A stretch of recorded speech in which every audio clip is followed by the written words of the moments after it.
because I come from a culture where people freely comment on other people's bodies and what they look like. And I've heard people say some nasty things about other people. So I would always wonder, are they saying the same thing about me? When I was 18, I was anorexic and I lost 55 kilos in 4 months. Lost my hair as well because it was a very bad way to lose weight.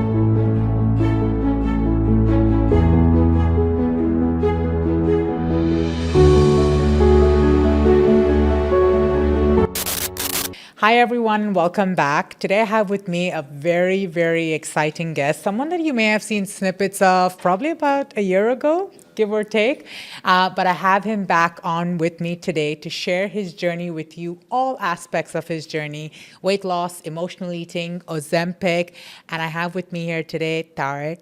Tarek, thank you Hello. so much for joining me. Thank you for having me. It's such a pleasure. It is such a remarkable year it has been, and I have been keeping up with you, just seeing you transition on your weight loss, how you're showing up for yourself. And I was like, oh my God, he has come so far. But before we can take everyone else to who you are now, I want to take them to who you were before we got onto this journey. So if you want to give us a bit of insight on you, a little introduction, your struggles with food, your struggles with weight, and we'll kick it off from there. Well, I'm very excited to be here, so thank you for having me. I think my weight journey started when I was 8 years old. That's the earliest where I started struggling with weight. My mom's side of the family is morbidly obese, so it is genetic as well. And I've had a turbulent relationship with my body ever since I was 8 years old. As you know, I've tried every diet, every form, did therapy, the whole thing, and I would just yo-yo all my life. And now, for the first time, I just turned 35 yesterday. Congratulations. Thank you. I feel like I finally have a very healthy relationship with my body, but it's still a learning curve. Like, I'm still learning, I'm still going. I do have days where I'm struggling. And yeah, what I like to say is that I'm the healthiest I've ever been. That's what makes me happy. That's how I see it. Yeah. I love that. So when we go back in time, there were issues with your body and there were issues with food. We'll focus on the body aspect of things because I'm sure a lot of people can relate to that.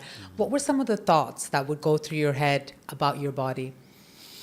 That I was fat and ugly because I come from a culture where people freely comment on other people's bodies and what they look like. And I've heard people say some nasty things about other people. So I would always wonder, are they saying the same thing about me? I was bullied when I was a kid, obviously at school, for being obese. So it's all engraved in my body, in my mind actually. And I had to unlearn all this kind of hatred that's projected towards obese people in our society and in the society we live in. And so I still have sometimes, I'm going to be very honest, I still have sometimes moments where I look into the mirror and I'm like, I can feel myself, love myself less. And I get scared because I feel like, oh, it's coming back. And then I have to embrace again and do all the techniques that we worked on when we were doing our training together. And it's just to reprogram my brain that, no, you are worthy of love, you do look good, there's nothing to be ashamed of. So I would say it's a daily thing. Yeah, it is. It absolutely is. When you were young and these comments were getting thrown at you, how were you responding to them? I would eat more. I hear you. I would just eat more because it's like, okay, I'm not going to win whatever I do, so food is my comfort, so I'm going to food is the constant thing. It's the one thing that makes me feel safe and happy and comfortable, and I can just cocoon in my own world and just eat more. So it was like a rebellious act, like, oh, I've gained weight, let me show you how I can gain more, Yeah. It was that kind of thing. Obviously, I was very hurt, my self-esteem issues and all of that. And I would write in my diary, and I would cry, and nobody would understand me. I was a kid, and we didn't have the tools back then. I think now we live in a very, it's an incredible, the level of awareness that we have around, especially on social, people really understanding body image issues, how to speak. I have friends who have kids now, and how they talk to their kids about their weight and how they handle their body issues and all of that. Huge change. Yeah, absolutely. I notice it as well with my friends and their kids, and they're like, "Oh, Natasha, we don't talk about weight in Yeah. this household. I was like, that's beautiful. I love That's it. so beautiful. So fast forward to you being an adult then. Yeah. How did that translate to your relationships as an adult, your conversations as an adult, your weight, how you projected as an adult? So the thing is, when I was 18, I was anorexic and I lost 55 kilos in 4 months. I lost my hair as well because it was a very bad way to lose weight. And that's when I had my first experience of being thin. And that changed my life because I was suddenly no longer invisible. I was shocked by how society, people treat you just because of your weight. It was incredible. Strangers, everything. You're suddenly more attractive. Suddenly more people want to hang out with you. And also you feel better about yourself in a way. But I also felt empty, very, very empty. So I realized that that was wrong of me, what I did. And then I did a lot of therapy. That's when I started therapy as well. And I learned that, oh, where my issues come from, etc., blah, blah, blah. And then I started yo-yoing. I would go into the diet, the crash diets, exercising like crazy, barely eating, but really barely eating. I would say dieting is not anorexia, but it has the same, at least for me, Yeah. same type of mentality. You're Absolutely. depriving yourself and you will reward yourself later. And that whole system doesn't really work. So I would lose weight. Then I'm like, okay, I'm at my perfect weight. I would eat again, gain it again. And it's just that I've tried all the diets, the ketos, the high protein, everything you can imagine. And it would never really work. I would never be able to sustain the weight. Yeah. I remember there was something with tuna, right? Oh my God, once I ate tuna for 6 months. Yeah. I can't even. Remember that? I can't. Do you know what? When you told me that story the first time, I've not been able to touch tuna again after that. I don't know why. I look at tuna, I was like, no, I can't do this. No, yeah. I eat raw tuna now. Yeah. But yeah, I did that. It was like the one thing I could eat every day that, and I could also like lose weight with it. Oh my God, no, very unhealthy. Yeah. But you can see the mentality, right? The extreme mentality, Yeah. right? Of going into like an obsession. I always say people that struggle with food have a very addictive personality. Can you? I do have an addictive personality. Yeah. Yes. If you were to translate that to your life, how would you say Like so? now I'm addicted to candles. Like I transferred it from food into something else. Like we have so many candles at our place, and like it's becoming a bit manic.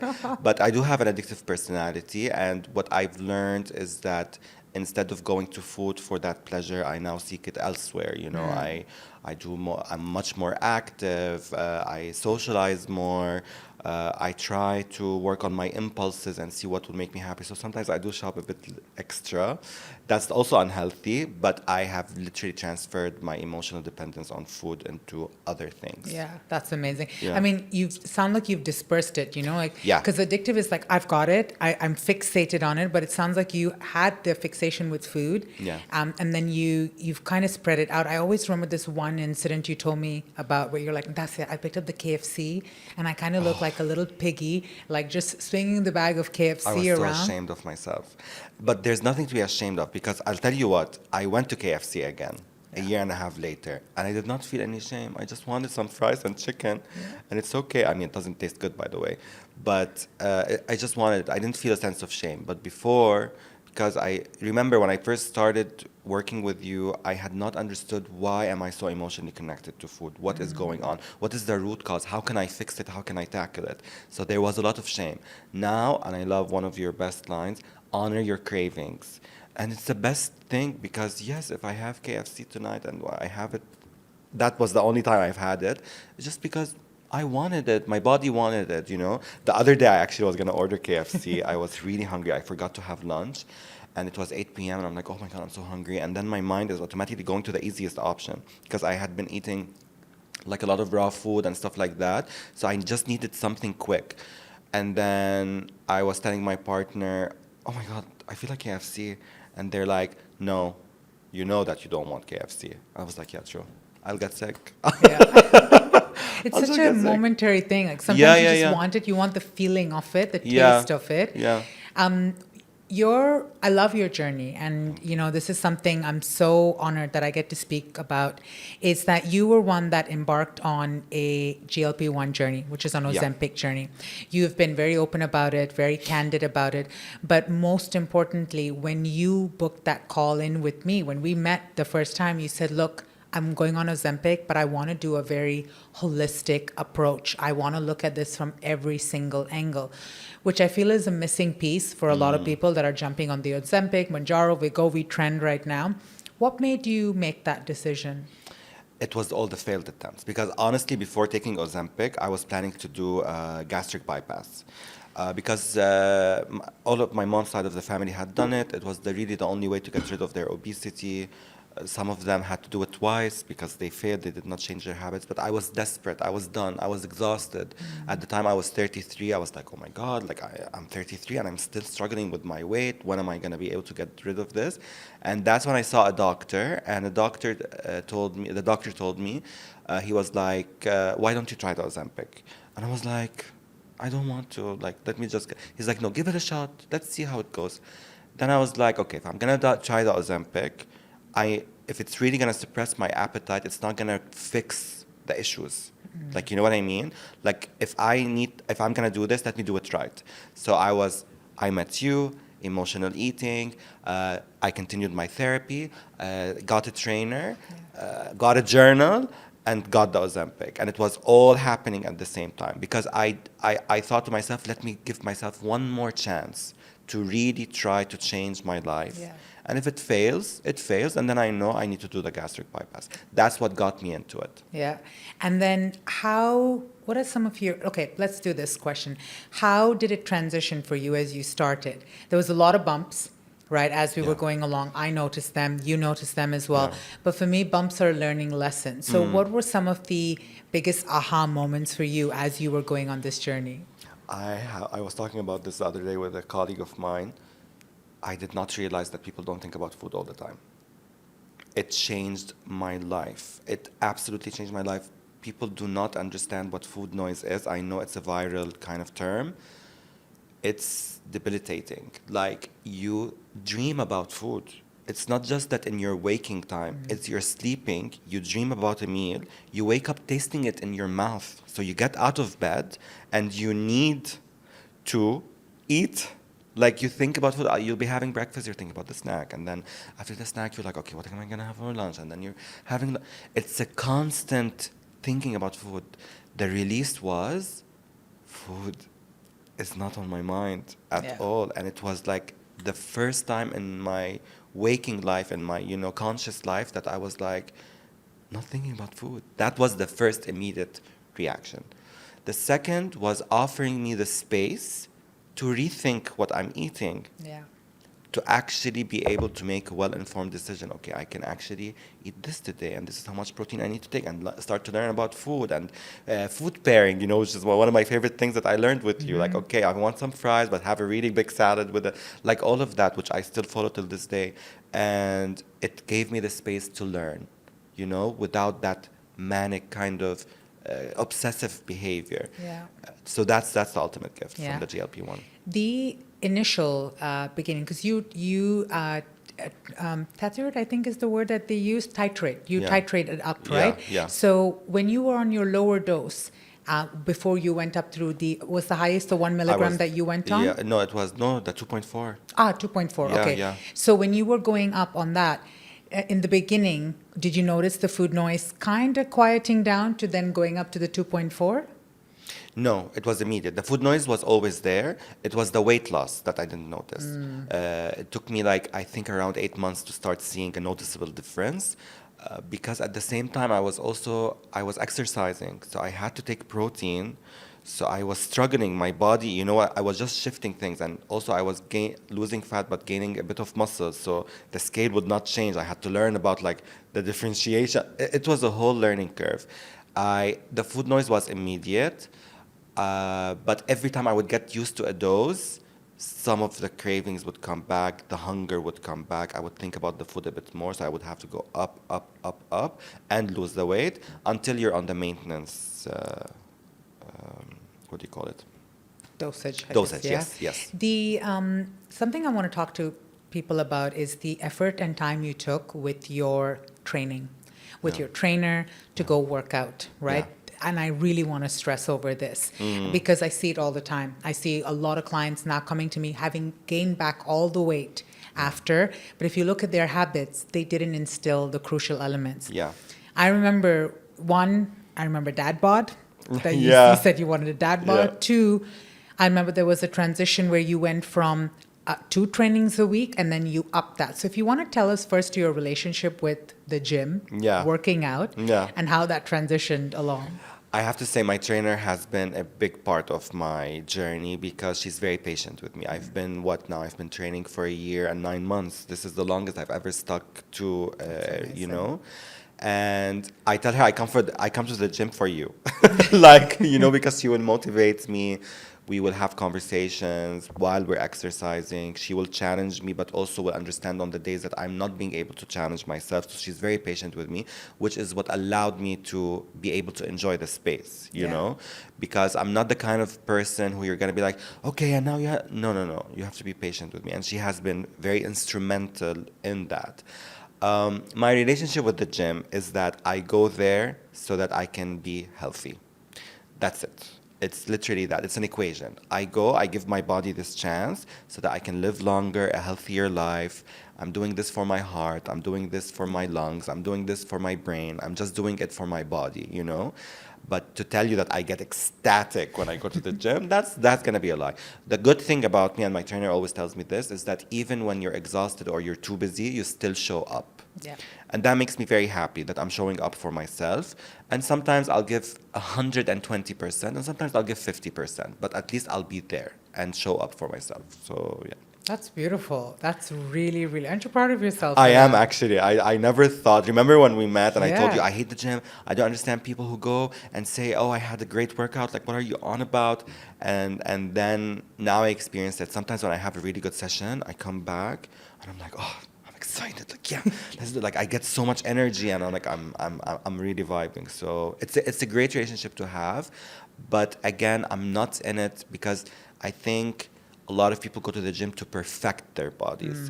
I'm not in it for that. I'm really in it for the health advantage.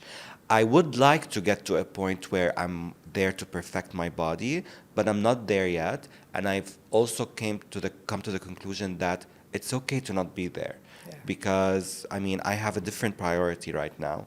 Maybe one day I will, and I have the time and space to do that. But for now, I'm just taking care of my body. That's beautiful. That's a good way to start because I believe anyone that struggles with weight and food, we do two things very, very well. We're either eating healthy and losing weight, or we're binging and we're gaining weight.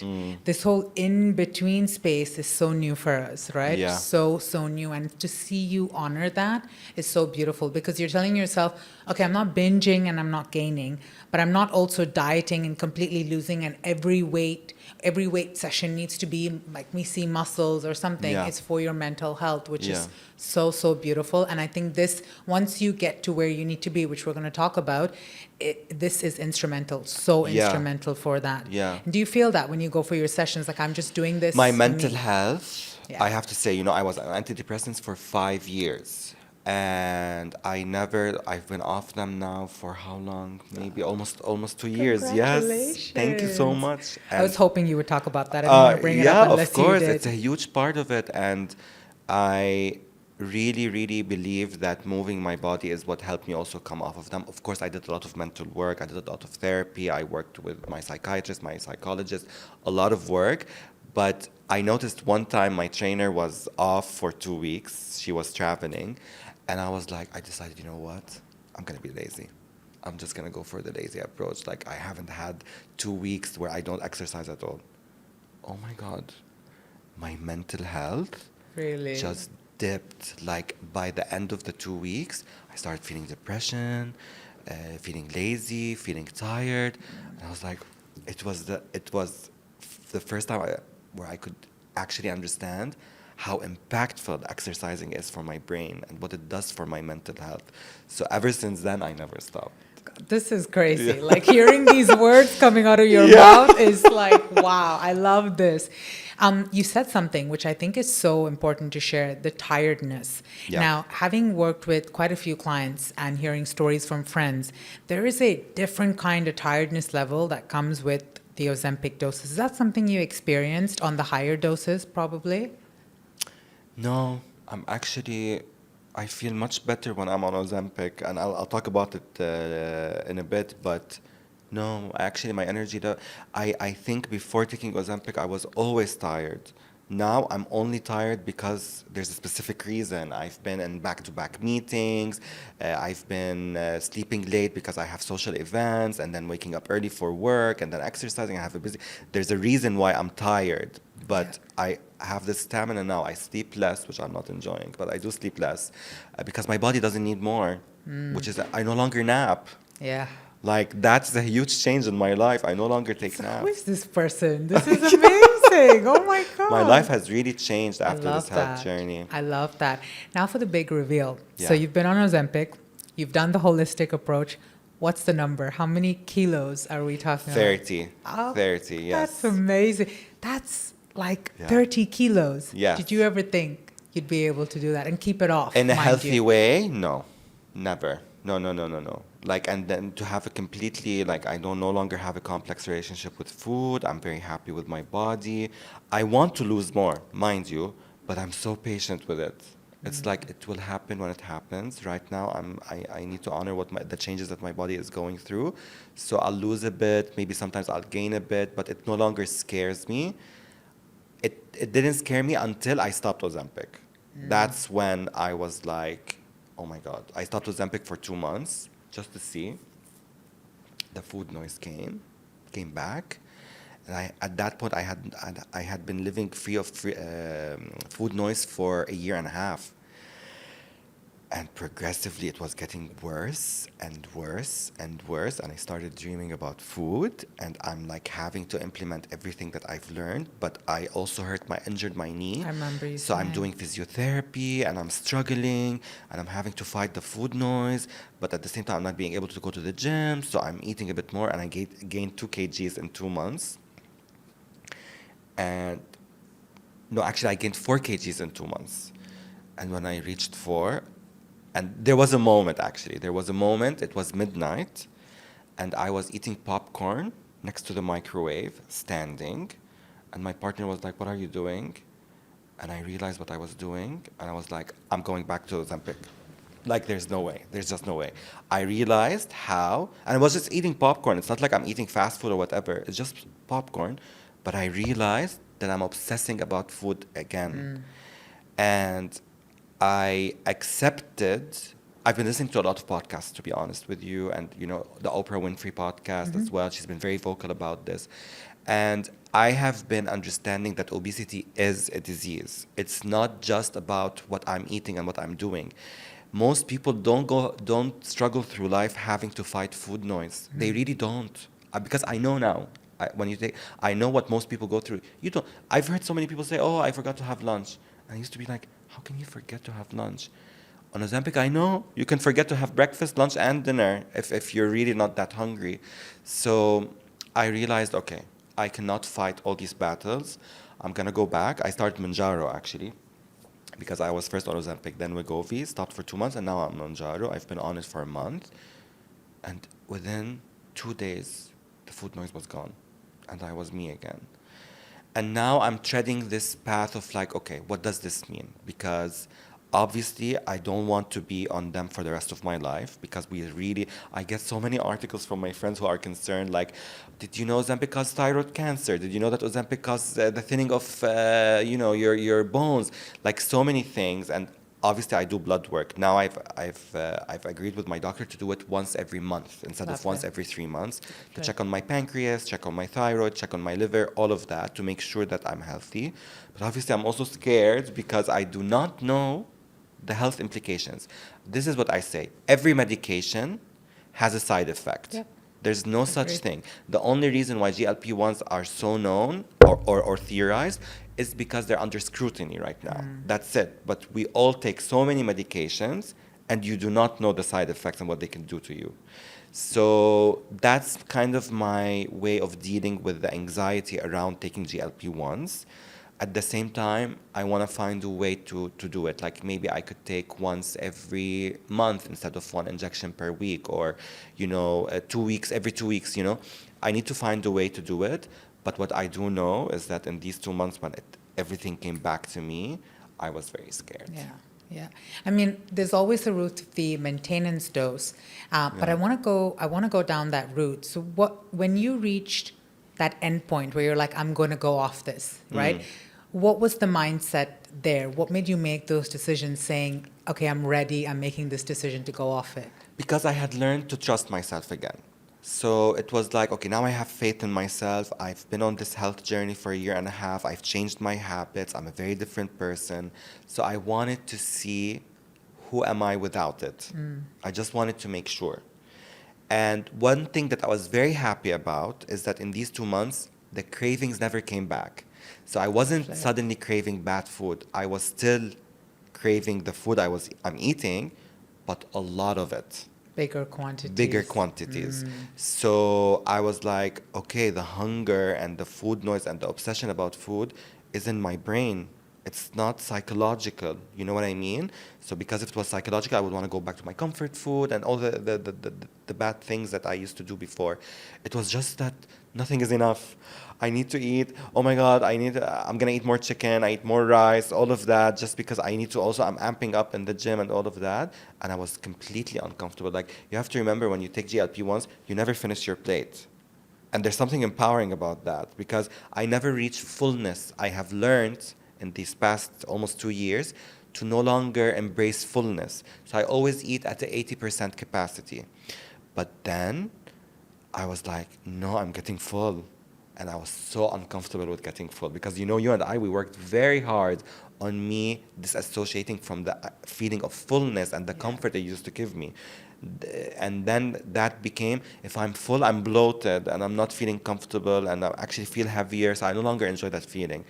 But then when I stopped and I was starting to get full, I'm like, okay, and I would get full, and then an hour later, I'm thinking, what am I gonna eat now? And I was like, oh my God, no. This was so scary, really intimidating, because I'm gonna be transparent here in our conversation. I do not want to be obese. I struggled all my life. Like, I cannot go back after all of this work, go back to being obese. I'm very scared of it. It is my motivation, to be honest with you, but in a healthy way, not in an unhealthy way. I'm not starving myself. I'm not depriving myself. I'm not going into crazy thoughts. It's more like I really can't go back. Like, this has to be the journey forward, not the journey backward. So that's why I'm back on Mounjaro. Absolutely. And when you went off, Tarek, what dosage were you on before going off? 2.4 Wegovy, the highest dosage. 2.4, and then you went off to nothing completely. My doctor told me you can stop completely if you want to.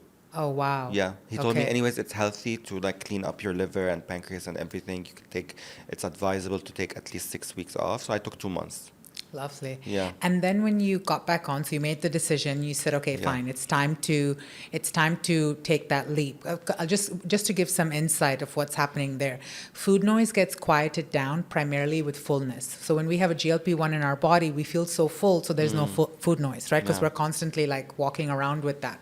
So when you got back on and you decided, okay, I'm going to go to Mounjaro. Mounjaro is a trizepatide, so it's a bit stronger as well, I guess, in its certain place. What was the difference that you noticed? What dose did you start on with Mounjaro? I think it's 750. Okay. Low dose. Perfect. And so then, what difference did you notice the most going from Ozempic, Wegovy, which is similar, to then Mounjaro 7.5? Anything similar or different, you would say? I would say it was almost immediate, the effect.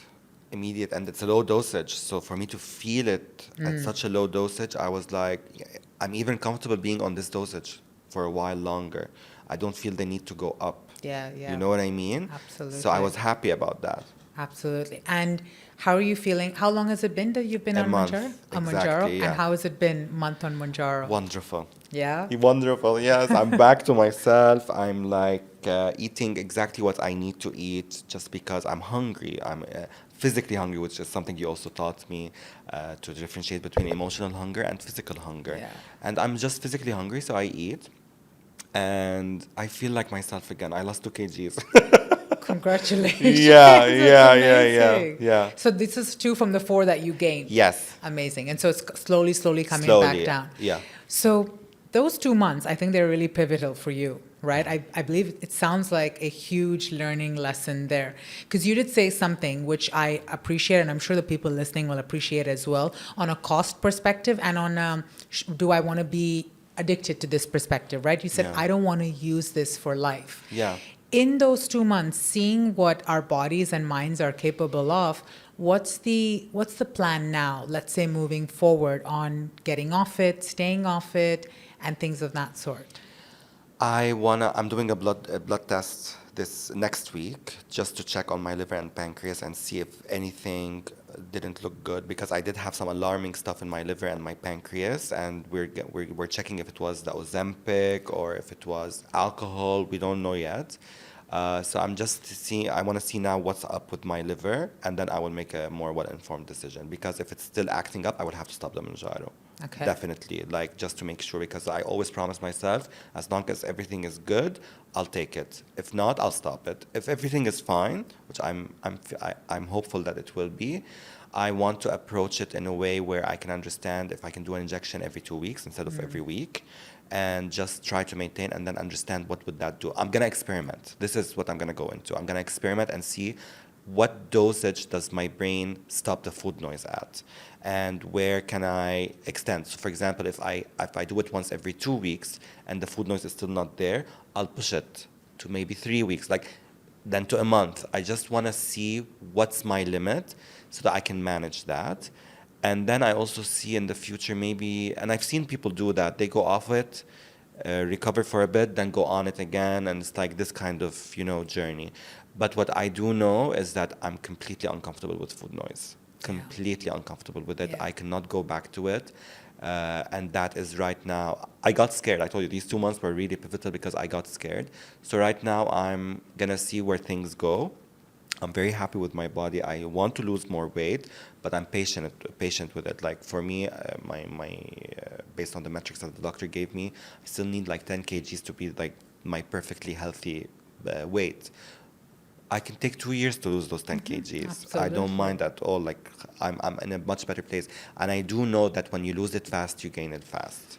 So it's better to be patient with my body, understand it. There are weeks where I feel like I have more cravings, but then also I'm kinder to myself about it. And there are weeks where I don't even think about food. Food is not a priority. I lose weight. So I just listen to my body. You taught me that as well. I listen to my body. I honor its cravings. And it's been a very healthy dynamic. Yeah. And it's the first time in my life that I actually have a healthy relationship with my body. So this has been Which is beautiful. monumental. It's just so beautiful. And I wanna dive into that a little bit more with you. Your relationship with your body and your relationship with food. Because as much as Mounjaro and Ozempic were part of your journey, we did talk a lot about your cravings. We did talk a lot about how you would order food when you were sitting with people. And you're like, Natasha, I just order everything, you know? And I want to have people understand how that has transitioned for you, because it's, yes, the injection was there, you were taking it weekly, but there were conscious decisions where you had to step in and say, I'm going to get the salad. I'm going to choose the protein. And I want to really emphasize on that aspect as well. So if you want to just take us through how that food journey has shifted for you, because I know it's shifted drastically. Yeah. I'm so not ashamed to order whatever I want on the menu. I come and I say, I'm so hungry, you guys. Oh my God, I didn't have lunch today. I'm starving. Are we all hungry? Okay. So, and then we start discussing the food. I eat with such an appetite, with such a pleasure, but I eat enough. So there's no more shame. Whatever I'm gonna eat, it's what my body needs. And I also love good food. At the same time, I love sharing it with the people that I love. So there is no longer any shame. For me, what's been right for my body and myself is to normalize everything. To just normalize it. Like, yeah, I'm gonna eat a burger today. Tomorrow I'm not, but I'm not forcing myself. Yeah. And to normalize being able to enjoy everything. I won't have a whole piece of cake because it's too sweet anyways. So I'll have a few bites, not because I'm forcing myself, because naturally my taste buds are exploding and I'm not enjoying that rush of sugar. But there are other days I want to eat the whole piece of cake because my body needs the sugar right now. That's it. It's as simple as that. It's an equation. I'm not demanding something of my body and then giving it like every 2 weeks, oh, we can eat cake now because I've lost 2 kg. No, no, no. There's none of that. If I gain a bit of weight, that's fine. I honored my cravings too much this month, and that's what my body needed. And the next month it's going to be different. So I have a much less complex relationship with food now. I will enjoy whatever I'm eating, whatever I'm doing, with being mindful. You know, I just need to be mindful. So of course, sometimes I'll notice I love bread. Bread is my weakness. I love bread, especially sour bread. Oh my God, it's a whole thing. So sometimes I'll be like, I'll go to a restaurant and I'll start with the bread, and I see myself enjoying the bread too much, and then I have to tell myself, but Tarek, you're gonna be full. You're not gonna enjoy the actual food you want to eat. So stop. That's it. It's because of that. It's because I want to enjoy the other food. It's not because, oh my God, I'm eating too much bread. I'm going to gain weight. This is not good. No, it's because I want to reward myself with something even better than the bread, you know? Yeah. And that's how it has worked for me. So I'm not depriving myself. I'm just speaking to my body and being like negotiating. Like, if you eat the bread, you're just going to have bread, which you can already always have. So what's the point? But there's the tuna tartare coming and the tartare de bœuf, and like there's so much coming. So you can enjoy those things as well. And that's how it's been working. So when I see somebody depriving themselves, I can't help but feel triggered and upset for them. You know what I mean? Because I've lived through it. But some people, this is a conversation I had with a friend of mine, some people need extreme discipline to be able to go through that health journey. Yeah, absolutely. Yeah, we Who don't keeps know. it off longer? Yeah. You know, that's really, really interesting. I mean, this is the beauty of what you just spoke about, right? You said, yeah, I enjoyed everything, but I'm still mindful. Yeah, I had a month that I gained. So the next month, I'll monitor my cravings a lot more. And I think this is so crucial for people that are on injections that are listening to this, to know that even though you are on them, you were on them, Ozempic, now Mounjaro, you still have developed that mindful attitude around things. It's not just, okay, let the injection do its work and what comes, come. I think that's really, really crucial. Absolutely. And it seems like since I spoke to you last time, it's strengthened even more. Like you're even more aware of things right now. Yeah. Do you notice that when you're ordering your food and things of that sort? Yes, because especially when I'm very hungry. So when I'm not very hungry, I can make the best well-informed decision because I'm like, okay, I didn't have enough protein today. I'll pick this up. This is how it is. When I'm hungry, and I didn't have lunch, for example, it's 8 p.m., so the last time I ate was 10 a.m., like your brain is like navigating, like now give me something now, we need to eat now. So I've learned to calm myself down and tell myself, Tari, you're gonna eat, it's okay, you did this to yourself, you forgot to have lunch, or you were too busy to have lunch, let's just pick something reasonable. And I'll start, like it's as if talking to a little child inside of me. Exactly. And it's just like telling that little child, you are going to eat, but let's make sure that the meal is worth it. It cannot just be anything. Okay, I'll order Chinese, or no. Let's just think about what we want to eat. So it's calming myself so that I can make a better decision. Sometimes I will be like, okay, I want a burger. Done. Khalas, there's no negotiation. I know when my body wants something and when I can negotiate with it. And that has been working very, very well for me. Yeah. And I think it's a very good approach because you diversify what you eat, first of all. And second of all, you start to learn how to calm your impulses rather than suppress them. I think that backfires. When you suppress your impulses or your cravings, oh my God, you will wake up at 1:30 a.m. After midnight and open the fridge. Your body is going to attack you in ways you cannot imagine because you've deprived it for too long. So now I have this healthier relationship where it's a negotiation. Every day it's a negotiation without an effort, actually. Yeah, I love that. And just so people get context of where you're coming from prior to Ozempic when you used to order food, what did that kind of look like? Oh my God. Sometimes when I remember, I just feel so guilty. Do you want to take us through one of those episodes? Like I'll have acai for breakfast, and then I'll have some cookies after that. And then for lunch, I might have chicken tenders with a lot of fries, and then for dinner I'll have pizza. Like just imagine what I was doing to my body, and then obviously like ordering the cakes and the snacks and everything. Oh, there's donuts in the office. Oh, the donut, who cares? All of that. And when I think about it, I must have been consuming 5,000 calories per day. I'm like, what did you do? Like, how did you even allow? And the fact that all these foods make you feel bad. Yeah. No wonder my mental health was getting worse and worse because it's all affected. I was getting more tired, more lazy, more depressed. More depressed meaning ordering more of these foods that give me instant gratification. But 5 minutes, literally 5 minutes after eating these foods, I would be like depressed or not feeling good about myself or not feeling good in general in my body. All this processed food and stuff like that. So now when I eat something that's not the healthiest, I can taste the oil. I always say this is too oily and I don't like the taste whatsoever. And that's how I know that it's not good for me. So it's the aftermath of the meal. When I eat a good meal, my taste buds are good, I'm feeling good, I'm feeling energized, I didn't eat too much, so I feel like I still have the energy to enjoy. And when the food is good, I'll be the one in the restaurant being like, oh, this is delicious. This is like, I'm always like, people say we love eating with you. You make us enjoy food more. And that's great because I do love food, but now I can actually enjoy. My taste buds have changed. I can access things differently. I crave things, like that are really cool, really good for you. And it used to be just like whatever, fast food. I'm craving fast food. I'm going to eat fast food. Now my cravings are more nuanced.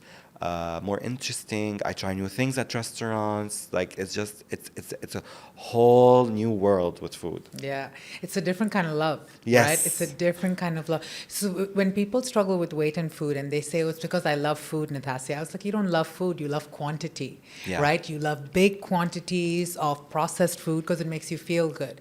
But when you change your relationship, which it sounds like what you've done here, it's an appreciation for food. Because think about love, right? You have the cutest puppy ever. When you love your puppy, you will not overdo it with him. You nurture him, you take care of him. It is a him. I'm right? always mindful of his weight. Exactly, right? Like, and now it sounds like that's the relationship you've developed with food. You've developed that relationship with food. Absolutely. What does the future look like for Tarek? I'm excited because I feel like I trust myself now. I know that I will do what's best for me. So I feel like I'm going forward, not going backward. This is very important for me. I want to trust myself even more. I want to be healthier. Like that's the goal. It's just to be healthier. I'm the healthiest I've ever been, but I can be healthier. So I'm more mindful. It's impacting other things in my life. I need to stop smoking for sure. That's my last vice that I need to get rid of. But I'm like, it took me 33 years to change my relationship with my body. Let me just give myself a bit more time. What's stopping you from that one?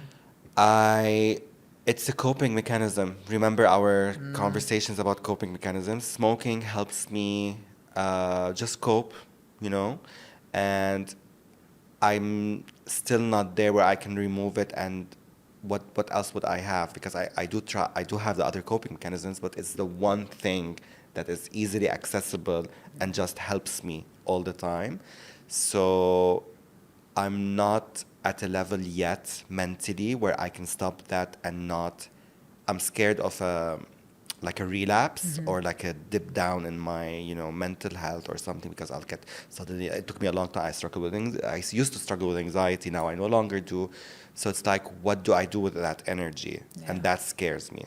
So I think bit by bit I'm getting there, but I'm very focused on it. Thank you. Thank you for being so honest and vulnerable.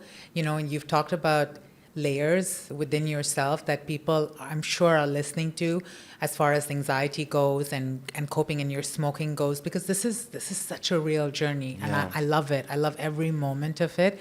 I want you to please share some insights for people that are listening to this, either deciding to start the injection, contemplating on the injection, deciding to start a weight loss journey, and what advice or tips you would give them based on your experience on some do's or don'ts. So I would actually start with fixing your relationship with food, tackling the emotional issues that you have with food, because these are the ultimate triggers. Okay, once you learn what are the root causes as to why you have this relationship with food, you'll be able to start building coping mechanisms to heal from it. Yeah. Do not starve yourself. Be patient with your body. You will lose the weight. It's okay if you lose 1 kg per month. That's a huge win. Yeah. A massive win. And actually, I'll tell you one thing, losing weight fast is not good for your skin. Yes. It's Yes. really bad for your skin. You have to exercise, even if you hate it, even if you dread the gym, even if you feel ashamed about going to the gym, you have to. You have to have a better heart, stronger lungs, better muscles. You have to do that for your body. So go for the sake of your health. Don't go to perfect your body. And one thing that helped me enjoy my weight loss journey was food pairing. It's the best feeling in the world Lovely, because you get to lovely. have what you want, and at the same time, you're actually being mindful of the food intake you're having. Absolutely. And just for everyone listening, food pairing is, I'll let you take the show on Yes. that. So food pairing is when you pair, let's say you want to have fries, you're going to pair it with a salad. Yeah. So let's say you want to have bread, you're going to pair it with high protein. You need to, whatever you're having that is a craving that you're honoring, you need to pair it with something that's really good for your body. I feel like a proud coach moment. I'm so thankful. Oh, thank Honestly, the things you. I have learned from you have changed my life completely. I still use the am I emotionally hungry or physically hungry? I still like reason with myself. These things are gonna stay with me for life because you keep on learning for life. Yeah. They don't stop. You know, whenever I'm having a bad day, looking into the mirror and not being kind to myself, I remember your voice telling me, love those body parts that you reject, love those body parts that you hate on. Like, look at them, stare into them, and accept them and embrace them. So I have days when that happens, and believe it or not, it would be shocking. 30 kgs down, you're not supposed to, but it still comes. And on the days that those feelings or thoughts come, I'm very aware of them. I look into the mirror, and I'm kinder to myself. Those are life lessons that I will always be grateful for, and thanks to you. So I'm really, really, really grateful. Oh, thank you, Tarek. Thank you so much. Thank you for joining us today, being so candid, sharing your story, and welcome back. I'm so proud of you. And once you're done, the next leap, next mountain of your journey, we're going to bring you back on. Thank you. I would love to. Thank you, Thank Natasha, for your you. time.